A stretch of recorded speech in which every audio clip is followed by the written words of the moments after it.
sir. Do you prefer Joshua or Josh? Man, whichever one comes off the tongue easier. How you been adjusting so far? It's been great. The coaches we have, they always, push you along. They're always telling you how to kind of adjust quicker. So it's not really getting thrown in a fire. They're telling you what to expect, how to do certain things, how to go about it, how to prepare. So, it's definitely not super smooth, but it's something, that's doable if you prepare yourself. How did you prepare? How did you prepare from the break of mandatory mini camp to here? What did you do and what did you focus on?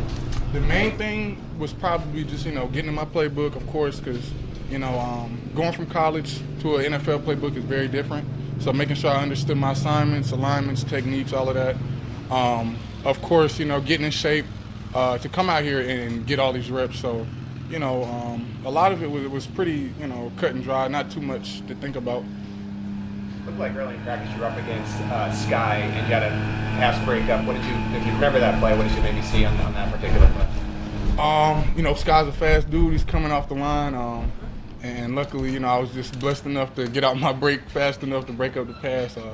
There's a lot of great receivers on this team. So anytime I'm, guarding any of them in the open field, I'm getting better. I love getting the competition, getting work.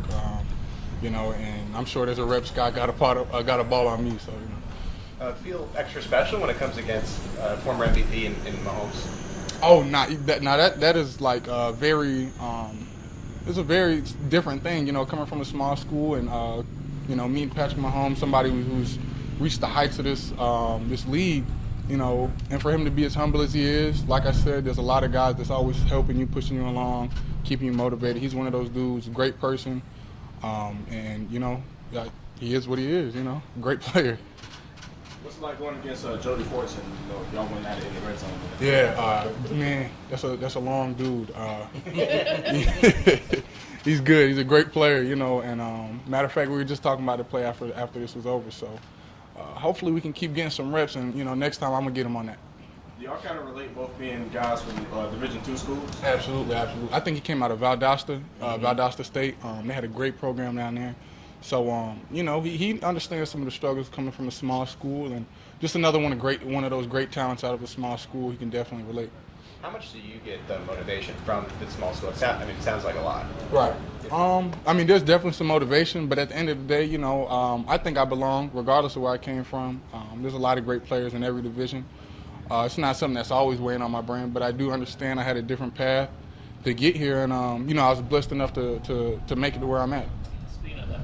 I think you set out the code year, right? You guys play it all. Right, correct. What did you do during that year, and kind of what were your thoughts? If you're trying to make it pro, that had to be a tough thing to go through. We had my sophomore season. It was pretty good, and then unfortunately COVID struck.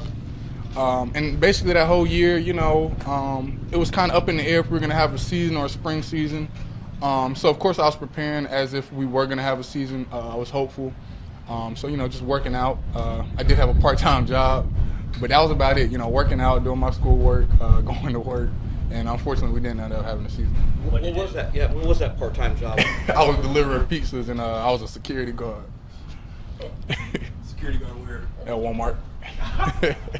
What was the pizza shop for just details? Domino's. Shout out to Domino's. Did you ever stop anybody at Walmart? Man, you know what? Not too many times. Maybe it's just my demeanor. Maybe they're scared. To have pro dreams though, and to watch everybody else play, right, and not be able to do that. What goes through your head in those moments? Man, a lot of it was just me being hopeful, understanding that I can control only what I can, and that's why I was preparing the way I could. I knew eventually I was going to have another season. I hope. And eventually it did come along.